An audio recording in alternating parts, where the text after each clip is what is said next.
let's just get right into it. These guys, these old guys, it's not just old guys, but it's primarily old guys. And Fedesi is here. I'm kind of in the middle. I don't consider myself an old guy, but old guys, I would even consider guys like in their 30s, particularly 40 and above. They have no idea what it's like to play, I'm going to call it, quote unquote, high performance tennis.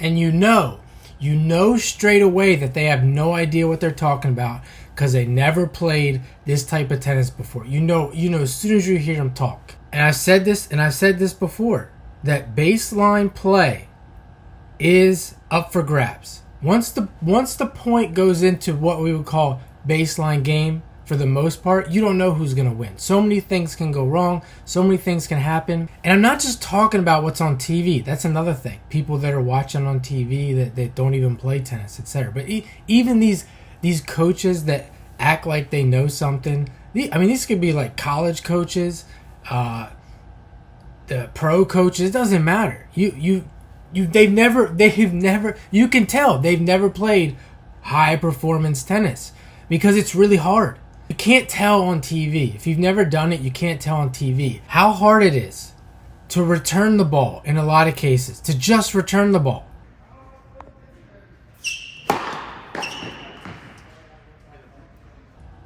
To win points, to hit the ball where you want, etc. It's so difficult. And it's not in all cases. It depends on the player. But that's what I'm saying. You have to deal with even the guys coming up. You might not see it on TV. The guys coming up, the stuff that they have to deal with.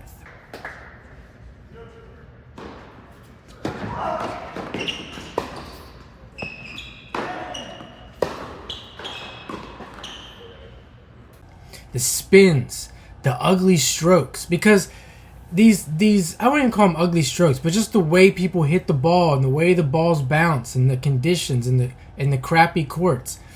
It's different. If you've never done it before, you don't understand. If you're a 50-year-old and you played tennis back in the 90s and you were on tour or whatever, it's not the same.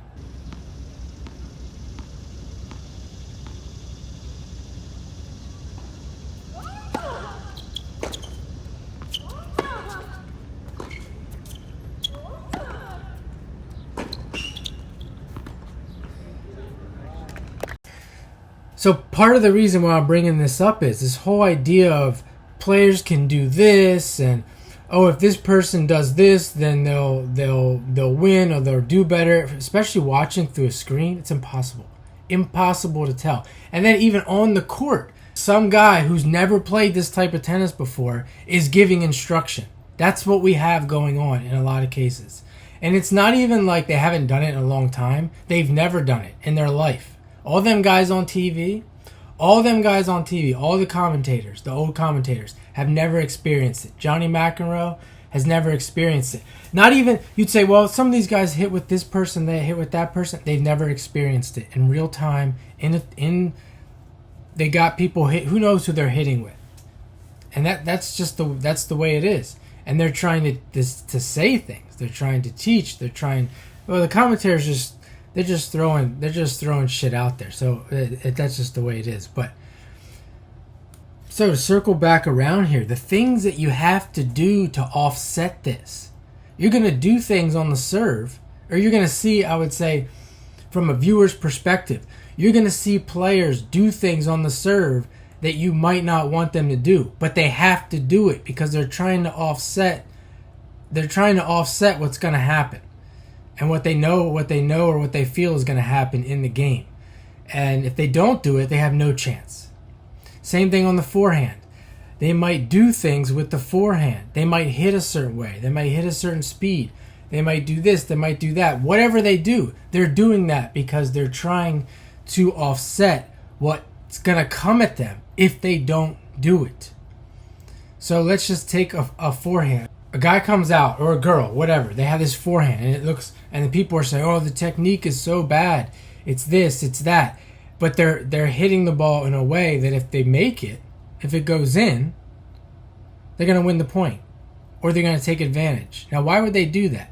The reason they're doing that is because if they don't, and they just hit the ball on the court, I'm sorry, but 5 out of 10 of the people that they face, or 6 out of 10, is going to do it right back at them. They're going to take advantage. They're going to hit a winner. Or they could, etc. This is like a whole it's a whole chess game, really, of when and if and how. And this is how it goes. And a lot of players might choose not to play that chess game for good reason. For good reason. Because you don't know who's going to win. It's not even a chess game. It's a gamble. It's a lottery. A lot of times it's a lottery. Can't use that word. Can't use that word, that G word.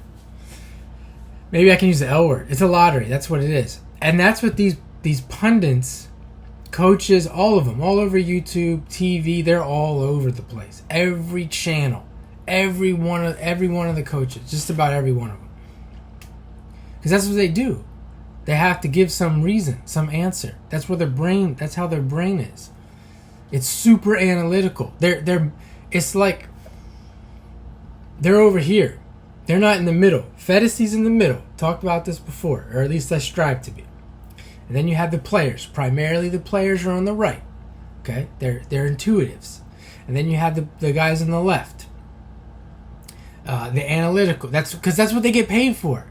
The more analytical you can be on YouTube, the more analytical you can be on TV when it comes to this, the more money you're going to make. And then you have intuitive tennis. He tries to be in the middle, but he's a fake. So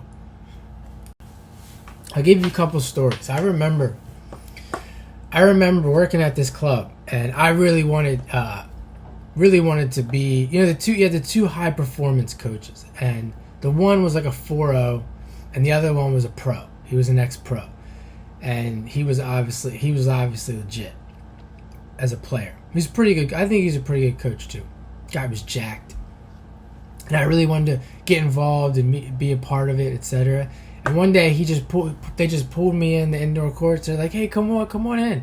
And then they're like, "Go down there to court 3." Yeah, and I'm like, "Okay, yeah." And they hit with this kid, and he's like, "Yeah, get some of that." And I'm like, "What are you talking about?" And I step on the court, and this guy starts hitting, start playing serve and forehand, and it's just like, I'm suffering.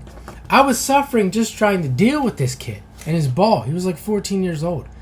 And he's only 14 years old. It was horrible. So, that's one example. I can think of many examples where even in my late 30s, playing with teenagers, where it was like, there's no way I'm playing with you. What I mean by that, I'm not getting in a baseline exchange with you. I'm not going to do it because I have no shot. I have no shot in winning. I have no shot of winning or even just physically dealing with what's coming at me. And it's not just the speed. You have to this is the thing.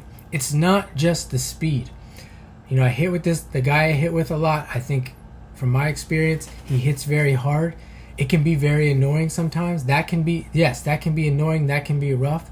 But it's the speed and the spin together that's so difficult. Moving to your right, moving to your left. That's really what it comes down to. Judging the different spins in the ball and getting in position to hit the ball. It's the way it feels. It's I don't even want to use the word difficult. I don't know how else to put it. It's just it's hell is what it is. It's hell on a tennis court. And if you don't have other people talking about this, from my experience, from my perspective, if you don't have people on the screen using those terms, it's hell or something similar to that. They don't know what they're talking about. They've never experienced it before. Or maybe they just love pain and suffering, which could be could be true too, and they're in denial. And you could say, well, that's because I'm old or I'm older. And that's not the case. I've played with guys ranked in the juniors ranked in the top 200 in the country. I've played with state champions, etc. I've played with a lot of different players who had high status, and it didn't feel that bad playing against them. It's just the way that they go about it. It's just the way that they play. I played against really bad players that have no status. That I don't want to step on the court with them. I don't want to play with them. It's not worth it.